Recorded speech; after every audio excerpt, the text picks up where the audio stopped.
News కు స్వాగతం. ముందుగా హెడ్లైన్స్. నేనున్నంత వరకు నాకు వారసులుండరు. Mayawati big statement.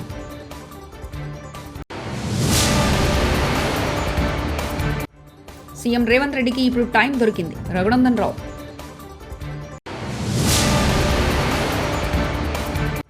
చంద్రబాబు వ్యాఖ్యలు రాజ్యాంగ విరుద్ధ. Sailajanath.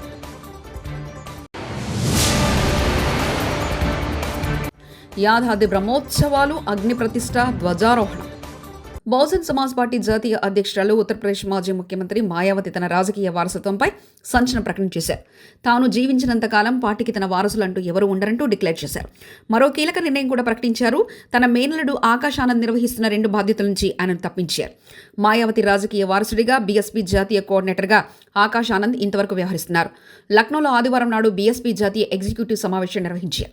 Andhra Pradesh women empowerment brand అంబాసిడర్గా హీరోయిన్ మీనాక్షి చౌదరిని నియమించింది ఏపీ ప్రభుత్వం. దుర్గగుడి దేవస్థానంలో అత్యంత కీలకమైన 8 ఫైళ్ల గల్లంతైనట్లు అధికారులు గుర్తించారు. గతంలో పనిచేసిన ఈవోల నిర్లక్ష్య కారణంగానే ఈ పరిస్థితి ఏర్పడిందని విమర్శలు వినిపిస్తున్నాయి. గల్లంతైన ఫైళ్ల వ్యవహారంపై ఈవో, దేవాదాయ శాఖ కమిషనర్ కె రామచంద్రమోహన్ సంబంధిత విభాగాలకు చెందిన అధికారులను వివరాలు అడిగి తెలుసుకున్నారు. ఇటీవల ఈవో ఫైళ్లను పరిశీలించిన క్రమంలో ఈ విషయం వెలుగులోకి వచ్చింది. దీంతో ఫైళ్ల గల్లంతు విషయంపై సంబంధిత అధికారుల నుంచి ఈవో వివరాలు ఆరా తీశారు. యాదగిరిగుట్ట లక్ష్మీనరసింహస్వామి ఆలయంలో బ్రహ్మోత్సవాలు 2వ రోజు ఆదివారం కొనసాగుతున్నాయి. ఉదయం అగ్ని ప్రతిష్ఠ, ధ్వజారోహణ కార్యక్రమాలు జరుగుతున్నాయి. ఈరోజు సాయంత్రం బేరీ పూజ, దేవతాహ్వానం, హావానం తదితర పూజలు అర్చకులు నిర్వహించనున్నారు. ఆదివారం సెలవు దినం. మరోవైపు బ్రహ్మోత్సవాలు కావడంతో భక్తులు పెద్ద సంఖ్యలో తరలివచ్చారు. క్యూ లైన్లలో నిల్చొని లక్ష్మీ నరసింహస్వామిని దర్శించుకున్నారు. ఎస్ఎల్బీసీ వద్దకు వెళ్లేందుకు సీఎం రేవంత్ రెడ్డికి 8 రోజుల వరకు టైం దొరకలేదని మెదక్ ఎంపీ రఘునందన్ రావు వ్యంగ్యంగా ఆరోపించారు. తెలంగాణలో పాలన పడకేసిందంటూ ఆయన విమర్శించారు. పాలన చేతకాక ప్రతిపక్షాలపై విమర్శలు చేస్తున్నారంటూ కాంగ్రెస్ నేతలపై మండిపడ్డారు. ఆదివారం నాంపల్లిలోని బీజేపీ రాష్ట్ర కార్యాలయంలో ఎంపీ రఘునందన్ రావు విలేకరులతో మాట్లాడుతూ రాహుల్ గాంధీ అపాయింట్మెంట్ లేకుండా సీఎం రేవంత్ రెడ్డి ఢిల్లీ వెళ్లి వచ్చారని, ఓవేళ రాహుల్ గాంధీని కలిస్తే ఒక్క ఫోటో కూడా ఎందుకు విడుదల చేయలేదని కాంగ్రెస్ పార్టీ నేతలను ఆయన సూటిగా ప్రశ్నించారు. నిజంగా రాహుల్ గాంధీని కలిస్తే ఒక్క ఫోటో ఎందుకు బయటికి రాలేదన్న? 2 గంటలు చిట్చాటి చేస్తుంది ముఖ్యమంత్రి గారికి 23 తుగ్లక్ రోడ్లో, కానీ రాహుల్ గాంధీని కలిసిన ఒక్క బొమ్మ బయటికి రిలీజ్ చేయడం రాలేదు. ఇక నేను నీ పార్టీ వాళ్ళు నమ్ముతురా నమ్ముతలేరా, నీ పరిస్థితి ఏందనేది ఒకసారి ఆలోచించుకోవాలి. వీడికి 10 సార్లు క్యాబినెట్ విస్తరణ జరుగుతుంది, పీసీసీ కమిటీ జరుగుతుంది, ఏఐసీసీ పెద్దలతో చర్చిస్తున్నామని చెప్తాడు. అరే నీ క్యాబినెట్ నిన్ను ఎక్స్పాన్షన్ చేసుకునేందుకు నీ పార్టీ నీకు అధిష్టానం అనుమతిస్తలేదు. దానికి నీ ముచ్చట్లు. మహేష్ కుమార్ గౌడ్ గారు కూడా ఉత్తరాలు రాస్తున్నారు. ఈ మధ్యలో పేపర్లలో ఆర్టికల్ రాస్తుండన్న. ఈ ఆర్టికల్ మాకు కాదు రాయాల్సింది, మహేష్ కుమార్ గౌడ్ గారు. మీరు రాయాల్సిన ఆర్టికల్ ఎవరికి, ఉత్తరం ఎవరికంటే రాహుల్ గాంధీ గారికి రాసి, తెలంగాణలో 55% బీసీలు ఉన్నారని చెప్తున్నాయి మా లెక్కలు, ముఖ్యమంత్రిని బీసీని చేయమని ఉత్తరం రాయి. లేకపోతే 10 మంది మంత్రి పదవులు బీసీలకు ఇవ్వాలి, క్యాబినెట్ ఎక్స్పాన్షన్ చేయమని రాయి. మహేష్ అన్న పేరుకు నీకు పీసీసీ అధ్యక్ష పదవి ఇచ్చిండు. ఏడుందన మీ బీసీ మంత్రులకి మంత్రిత్వ శాఖలు? మున్సిపాలిటీకి మంత్రులు లేరు, హోంకు మంత్రులు లేరు, విద్యకి మంత్రులు లేరు. అన్నీ ఓం నమ శివాయ తప్ప ఇంకొకటి లేదు. ఏం నడుస్తుంది రాష్ట్రంలో? ఒక చెరువులో డెక్కలు తీసేందుకు పోతే తండ్రి కొడుకు 2 చచ్చిపోతారు. అది చూసేందుకు డాక్టరో, ఒక టెస్ట్ చేసేందుకు ఒక ఎంటమాలజిస్టో ఉండాలి. రంగారెడ్డి జిల్లాకు చెందిన ఒకరిని తీసుకొని వచ్చి జిహెచ్ఎంసీలో 5 ఏళ్ల కోలు అదే ఉద్యోగంలో పెట్టిరు. డిప్యుటేషన్ మీద వచ్చినామే 5 ఏళ్ల కోలే, 2 డివిజన్ల కోలే పనిచేస్తుంది. ఇగో ఇది ముఖ్యమంత్రి గారికి మున్సిపాలిటీ మీద ఉన్నటువంటి శ్రద్ధ.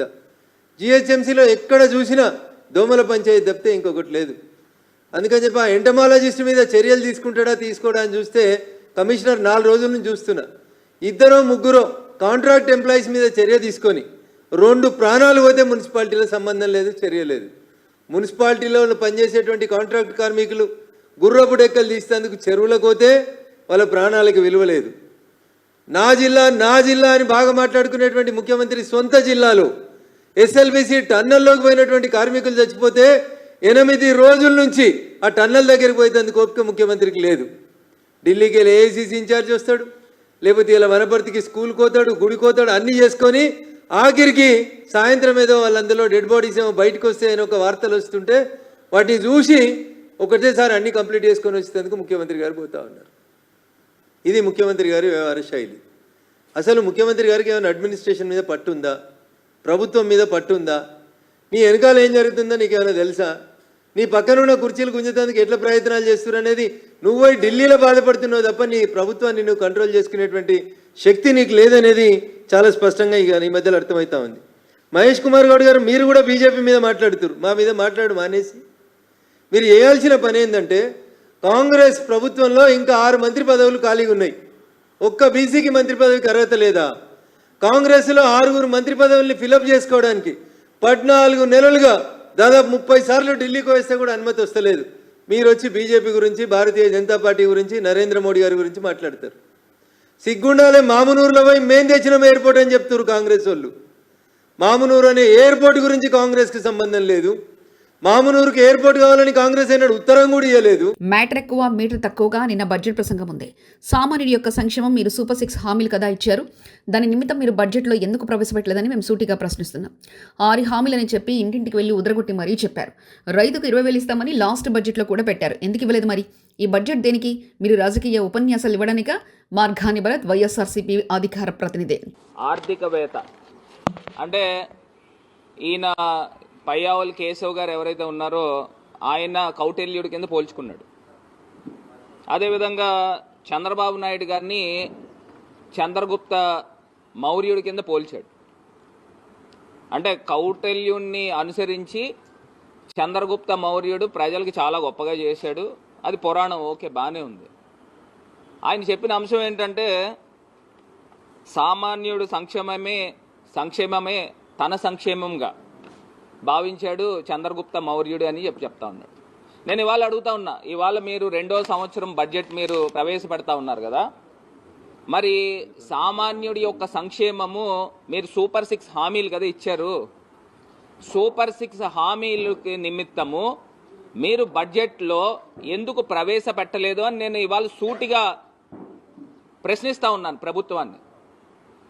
ఇప్పుడు మీరు సూపర్ 6 హామీలు 6 హామీలు అని చెప్పి ప్రతి ఇంటింటికి కూడా వెళ్ళి ఊదరగట్టారు. ఏమని చెప్పుకున్నారండి? ఆయన ప్రతి ఇంటింటికి కూడా వెళ్ళి ఏమని చెప్పాడనంటే రైతులకి అన్నదాత సుఖీభవ కిందన 20,000 రూపాయలు ఇస్తానని చెప్పాడు. మరి 20,000 రూపాయలు లాస్ట్ బడ్జెట్లో కూడా పెట్టారు వీళ్ళు.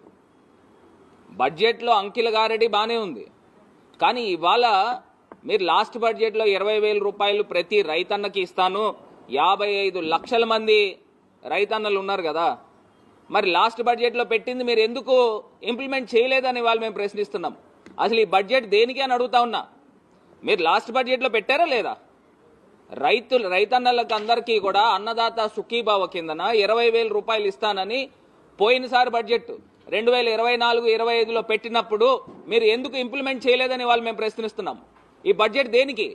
మీరు రాజకీయ ఉపన్యాసాలు కానీ ఇవాళ మేము ప్రశ్నిస్తున్నాము. ఇవాళ మళ్ళీ దాన్ని కొనసాగింపు కిందన మరి ఈ సంవత్సరం కూడా 2వ సంవత్సరం కూడా మీరు పెట్టారు.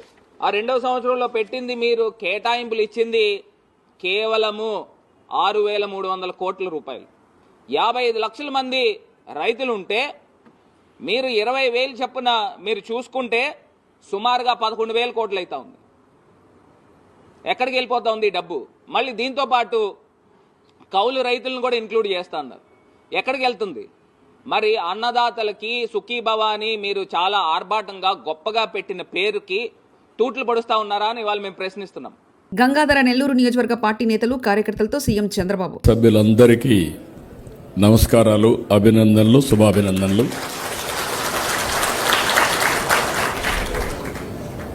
ఆఫ్టర్ ఎ లాంగ్ టైం 8 నెలలు గవర్నమెంట్లో పడిపోయి మళ్ళీ ఈరోజు కుటుంబ సభ్యులను కలుసుకునే పరిస్థితి వచ్చింది. మిమ్మల్ని చూస్తే కొండంత ధైర్యం వస్తూ ఉంది.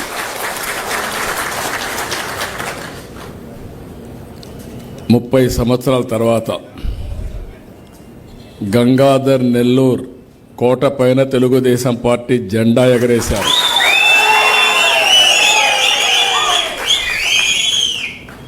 ఎప్పుడు కూడా నా దగ్గరికి వచ్చి పేదలు అరిసేవాళ్ళు. నా ఆవేదన నేను చెప్పేవాడిని, ఇంకా గెలవలేదేంటి గంగాధర్ నెల్లూరు అని. మీరు నా దగ్గరికి వచ్చి లేదు సార్ ఈసారి అది అయిపోయింది ఇది అయిపోయింది మళ్ళీ మేము గెలుస్తాం అనేవాళ్ళు. కానీ ఈసారి మాత్రం ప్రాణం పెట్టి చేశారు, కష్టపడ్డారు, గెలిపే ధ్యేయంగా పనిచేశారు, గెలిచి నా దగ్గరికి వచ్చారు.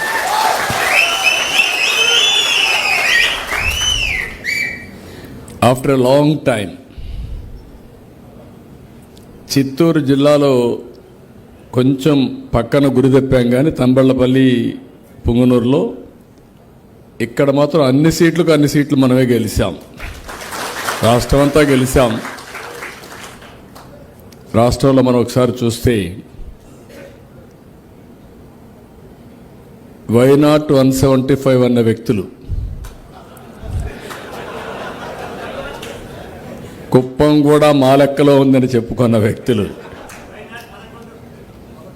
ఇప్పుడు రాబోయే రోజుల్లో వైనాట్ పులివెందలనే పరిస్థితికి వచ్చాం.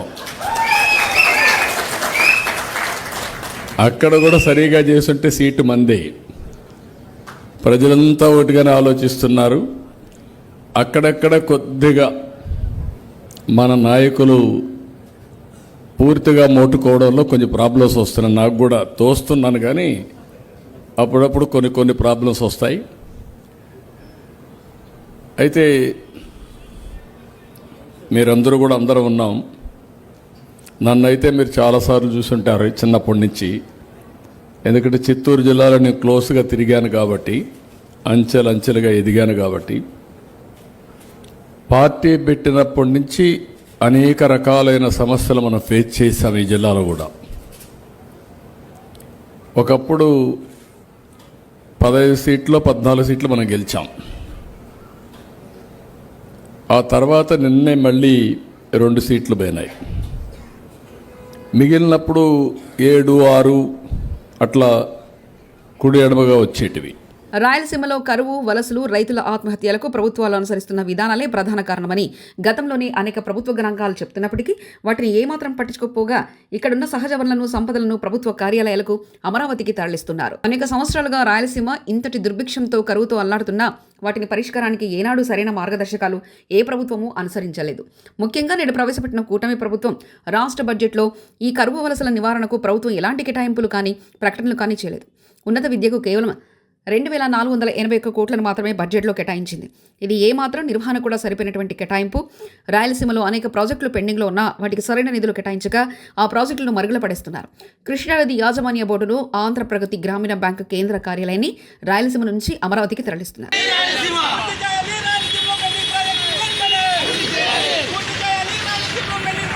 చంద్రబాబు వ్యాఖ్యలు రాజ్యాంగ విరుద్ధమంటూ శైలజనాథ్ ఏపీలో టీడీపీ కూటమికి చట్టం చుట్టమని అన్నారు. మాజీ మంత్రి శైలజనాథ్ ముఖ్యమంత్రి చంద్రబాబు వ్యాఖ్యలు రాజ్యాంగ విరుద్ధమంటూ మండిపడ్డారు. రాష్ట్రంలో వైఎస్ఆర్సీపీ కార్యకర్తలకు సంక్షేమం, అభివృద్ధి అందకూడదు అంటే ఎలా అని చంద్రబాబును సూటిగా ప్రశ్నించారు. అధికారంలోకి వచ్చిన తర్వాత మీ యొక్క ప్రవర్తన కానీ, మీ యొక్క రియాక్షన్స్ కానీ, లేదా ప్రజలకు మీరు ఏం చెప్పాలనుకుంటున్నా కానీ అది ముఖ్యమంత్రి స్థాయికి తగ్గి ఉన్నాయనే విషయాన్ని స్పష్టంగా చెప్పాలనుకుంటా ఉన్నాం.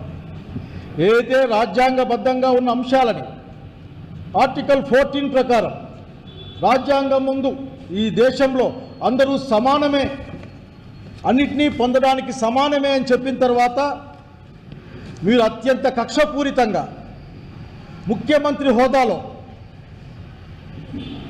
దాదాపు ఫలానా వాళ్ళందరికీ వైఎస్ఆర్సీపీ కార్యకర్తలు ఎవరికి కూడా ఇవ్వమని మీరేం మాట్లాడతారు?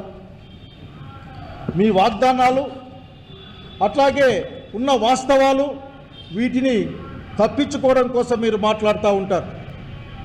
మీ నాయకత్వంలో రాష్ట్రం కుదేలైపోతూ ఉంది. అన్ని అబద్ధాలు చెప్తా ఉన్నారు. ఈ రాష్ట్రం ఆర్థిక విధ్వంసం జరిగిందని చెప్తారు. 12.9% వృద్ధిలోకి వచ్చినామని చెప్తారు. 12.9% వృద్ధిలోకి వచ్చాం, మళ్ళీ అప్పులు తెచ్చుకుంటామని చెప్తారు. ఎవరికి ఎంత ఇస్తారో తెలియదు, ఏమిస్తారో తెలియదు. ఎన్టీఆర్ జిల్లా తిరువూరులోని నారాయణ కార్పొరేట్ స్కూల్ ముందు ఆందోళన చేపట్టిన Andhra Pradesh private school association democratic ప్రభుత్వ నిబంధనలకు విరుద్ధంగా నారాయణ స్కూల్లో టాలెంటెడ్ టెస్ట్ పరీక్షలు నిర్వహించడం విరుద్ధమన్నారు. రాష్ట్ర మంత్రికి సంబంధించిన పాఠశాల కావడంతో నిబంధనలు పాటించడం లేదని ఆందోళన చేపట్టిన అప్సా యూనియన్. ఈ విధంగానే వారే కోర్టు ప్రభుత్వ ఆదేశాలను ఉల్లంఘిస్తే మరి ప్రైవేట్ పాఠశాలల యూనియన్లకు ఏ సమాధానం చెప్తారు? విద్యాశాఖ అధికారులు వెంటనే స్పందించాలని, తగిన చర్యలు తీసుకోవాలని డిమాండ్. నారాయణ స్కూల్ ముందు ఆంధ్రప్రదేశ్ ప్రైవేట్ స్కూల్స్ అసోసియేషన్ ఆందోళన నేపథ్యంలో ఆగమేఘాలపై స్పందించిన ఎంఈఓ శ్యామ్ సుందర్రావు వెంటనే అక్కడికి చేరుకుని విద్యార్థుల వద్ద పరీక్షా పత్రాలను తీసుకుని వెంటనే అక్కడి నుంచి పంపిస్తున్న వైనం.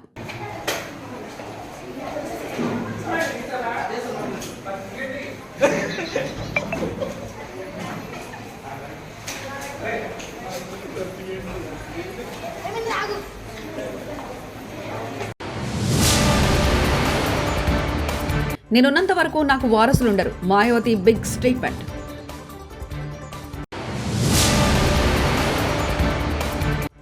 సీఎం రేవంత్ రెడ్డికి ఇప్పుడు టైం దొరికింది. రఘునందన్ రావు.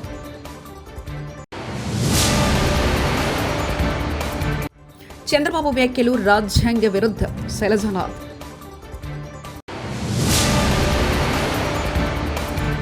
యాదాద్రి బ్రహ్మోత్సవాలు, అగ్ని ప్రతిష్ఠ, ధ్వజారోహణం. ఇవి బులెటిన్ విశేషాలు.